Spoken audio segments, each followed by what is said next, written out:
ওসমান হাদিকে গুলি করার ফুটেজ প্রকাশ্যে এসেছে। গুলির শব্দে রিকশা থেকে বাঁচাও বাঁচাও করে চিৎকার শোনা যাচ্ছিল। ব্যাটারি চালিত রিকশা থেকে চিৎকার করছিলেন তিনি। তার রিকশাটি থামানো হলে দেখা যায় গুলিবিদ্ধ ব্যক্তির মাথা ও কান থেকে রক্ত পড়ছিল।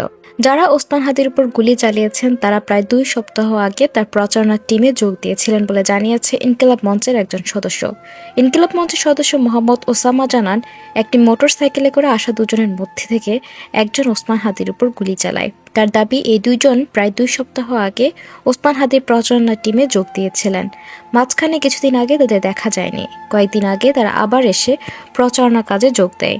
হাদির পাশে বসে হাদিকে হত্যার পরিকল্পনা করে সাবেক ছাত্রলীগ নেতা ফয়সাল করিম মাসুদ, ছদ্মনাম দাউদ বিন ফয়সাল। এমনটাই বিভিন্ন তথ্য থেকে জানা যাচ্ছে। খুনিরা হঠাৎ আসে না, তারা কাছেই থাকে, বন্ধুর মতো, কর্মীর মতো, সমর্থকের মতো, অন্যদের মতো সাধারণ পোশাকে, সাধারণ চেহারায়। কিন্তু আমরা টের পাই না। বেলা 2:24 রাজধানী পুরানা পল্টনে বক্স কালভার্ট সড়কে গুলিবিদ্ধ ব্যক্তি ইনকিলাব মঞ্চের আহ্বায়ক শরীফ ওসমান হাদি। তার মাথায় গুলি লেগেছে। গুরুতর অবস্থায় হাদিকে উদ্ধার করে ঢাকা মেডিকেল কলেজ হাসপাতালে নেওয়া হয়। সেখানে চিকিৎসার পর তাকে এভারকেয়ার হাসপাতালে নেওয়া হয়েছে। সেখানে জানা যাচ্ছে তার বেঁচে থাকার সম্ভাবনা খুবই ক্ষীণ। তবে আল্লাহর কুদরতে সবকিছুই সম্ভব।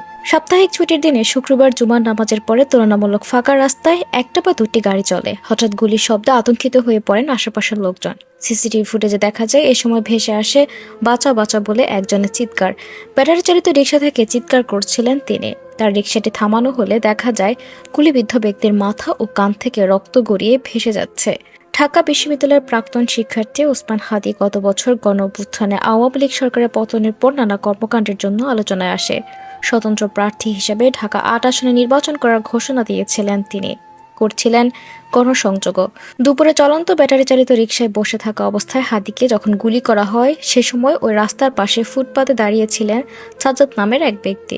তার সামনে ওসমান হাদিকে যেভাবে গুলি করা হয়েছে সে ঘটনার বর্ণনা সামনে আসে।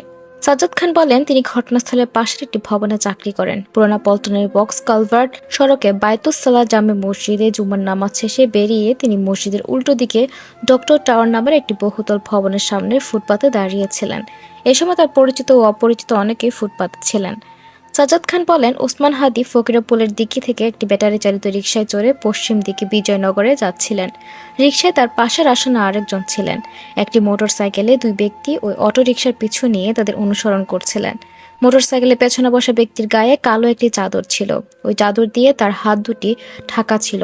তাদের মোটরসাইকেল অটোরিকশা বরাবর এলে পেছনে বসা ওই ব্যক্তি একটি আগ্নেয়াস্ত্র বের করে খুব কাছ থেকে চলন্ত রিকশায় থাকা হাদিকে লক্ষ্য করে গুলি করেন। মুহূর্তের মধ্যে এই ঘটনা ঘটিয়ে তারা মোটরসাইকেলে করে বিজয়নগরের দিকে চলে যান। গুলির শব্দে রাস্তায় থাকা লোকজন কিং কর্তব্য বিমূঢ় হয়ে যান। উল্লেখ করে সাজ্জাদ বলেন, এ সময় সবার মাঝে আতঙ্ক ছড়িয়ে পড়ে।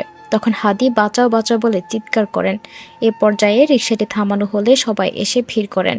এ সময় হাদির মাথা ও কান থেকে রক্ত গড়িয়ে রাস্তায় পড়ছিল। রিকশায় তার পাশে থাকা লোকটি হাদিকে ধরে রাখেন। এরপর তাকে ঢাকা মেডিকেল কলেজ হাসপাতালে নিয়ে যাওয়া হয়। ঘটনার পর পুলিশ, র্যাব, পুলিশের অপরাধ তদন্ত বিভাগ ও পুলিশ ব্যুরো অফ ইনভেস্টিগেশন সদস্যরা ঘটনাস্থলে যান। তাদের সঙ্গে যোগ দেন সেনাবাহিনী। আইন শৃঙ্খলা রক্ষাকারী বাহিনীর সদস্যরা ডক্টর টাওয়ার স্থাপিত সিসি ক্যামেরা ফুটেজ নিয়ে হামলাকারীদের শনাক্তের কাজ শুরু করেন। ওই ফুটেজে দেখা যায় একটি মোটরসাইকেলে 2 আরোহী পেছন থেকে একটি ব্যাটারি চালিত রিকশাকে অনুসরণ করছেন। রিকশায় 2 জন যাত্রী ছিলেন আর মোটরসাইকেলে ছিলেন 2 ব্যক্তি, যাদের দুজনেরই হেলমেট পরা ছিল। মোটরসাইকেল চালানো ব্যক্তিটির পরনে ছিল জিন্সের প্যান্ট এবং পেছনের আসনে বসা ব্যক্তির গায়ে চাদর ছিল। এক পর্যায়ে মোটরসাইকেলটি অটোরিকশার কাছে পৌঁছানোর পর পেছন থেকে বসা একটি ব্যক্তি আগ্নেয়াস্ত্র বের করে গুলি চালান। বিকেলে বক্স কালভার্ট রোডে ঘটনাস্থলে গিয়ে সাংবাদিক ও উৎসুক মানুষের ভিড় দেখা যায়।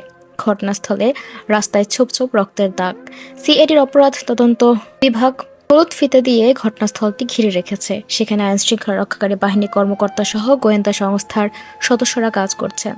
সিআইডির অপরাধ শনাক্তকরণ দলের পরিদর্শক আব্দুর রশিদ উপস্থিত সাংবাদিকদের বলেন, তারা ঘটনাস্থলে 3 জায়গা থেকে রক্তের আলামত সংগ্রহ করেছে।